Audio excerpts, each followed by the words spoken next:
Hello and welcome to the course for educators of aging adults with intellectual disabilities. In this module, we are going to introduce the role of information and communication technologies in the process of care to those people that are in special needs.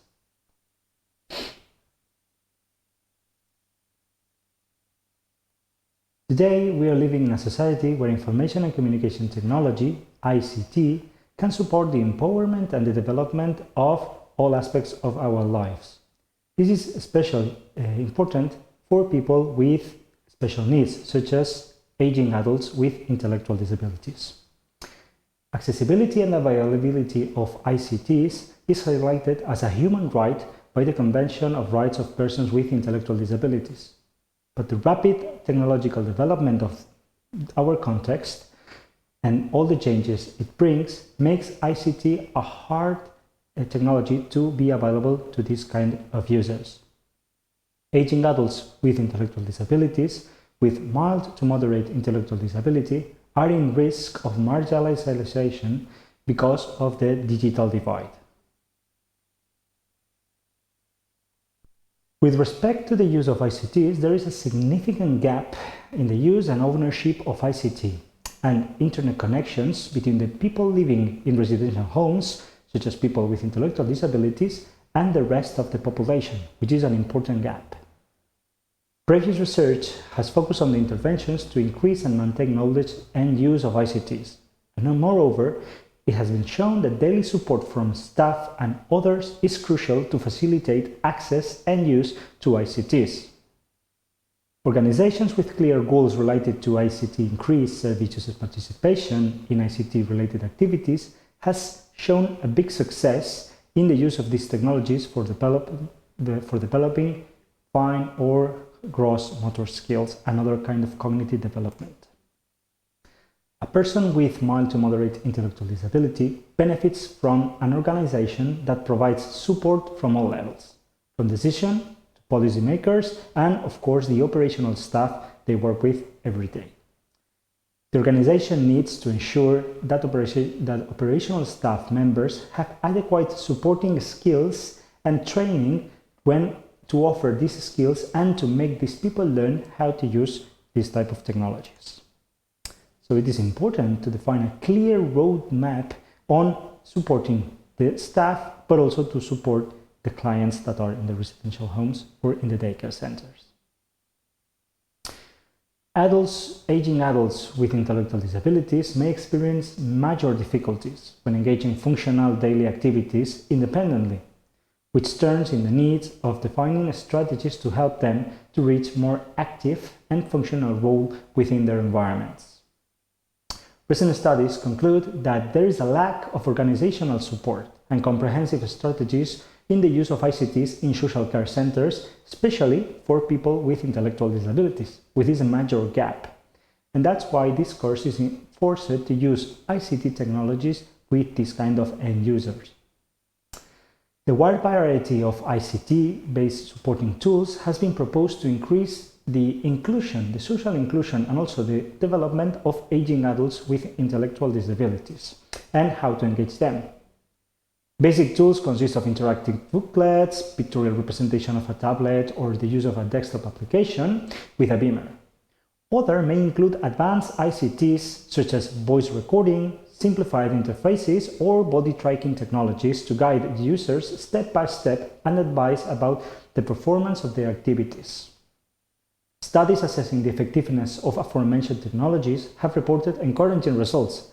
That is, people appear generally to be capable of using these tools and carry out multiple step activities independently, which is a promising feature of the use of technologies.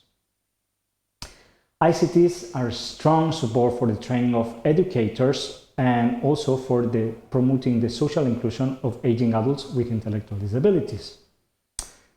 These tools can be separated into main categories. ICTs can be understood as the visual tangible devices, hardware, in which we appoint to all those tangible interfaces in which the user can interact with, and also the software tools, software are applications which are run usually in a device such as a smartphone, a tablet, or a desktop. All these technologies can be broadcasted through many devices, such as, for instance, big screen with touch interface, a beamer, and so on. Sensors, actuators, and also the application software, which are used for implementing educational roadmaps, and also for evaluating such programs in tablet, apps with virtual reality, and other programs in a computer. ICT are not usable by themselves, meaning that these ICTs are not a solution by them standalone, but should be equipped with different software, special software prepared for supporting the training and the educational activities with these target users. When dividing the types of ICT between hardware and software, we can come to another subdivision in which we find the following 5 classes. The first, apps in smartphones and tablets, is the use of software in tangible devices that we can carry out in our hands, which will be linked with the educator, in which the educator and also the aging adult with intellectual disability can introduce himself or herself to perform cognitive and fine motor skills. There are a lot of apps in the official repositories that can be freely downloaded or with a minor fee, plenty of contents to be developed either by the educator but also by the aging adult with intellectual disability. The second type of applications are applications that are executed in a computer. It can be a laptop or a desktop computer, but the way in which the interaction is performed with the user is highly different, because usually we will need a periphery, such as a keyboard, a mouse, or a beamer to interact with this kind of software. Therefore, the interaction with this application is substantially different. We can define 2 major classifications with these applications: those that are run locally and those which are run using an internet connection, what we call a web application. And of course, all these applications can be run and executed in apps, tablets, or in desktops, using browsers. Lastly, the 2 final classes involve more advanced technology, such as the virtual reality, in which technology can support the development of activity by putting the user in an immersive environment, and we will see this in future modules, and also body tracking technologies composed by infrared technologies for tracking the user without sensors, or also wearable sensors to monitor how the user is moving through the scene. Compared with traditional cognitive training methods, in recent years there has been an increase in the use of these technologies to support fine cross-motor skills and also cognitive abilities, and they has been demonstrated to be advantageous when compared with traditional tools, especially when optimizing activities. Among some of these advantages, the possibility of individualizing the care of the aging adults with intellectual disabilities and also the roadmap for the educators is highlighted as one of the best benefits of the use of this type of technologies. The possibility of giving immediate feedback is also highlighted as a major benefit of these types of technologies, as using rewards or benefits for the people may increase the engagement of aging adults with intellectual disability for using this technology, also with appealing interfaces and storytelling. Regarding to the efficacy of these programs based on the use of ICTs, the results seem to indicate positive effects on different cognitive functions.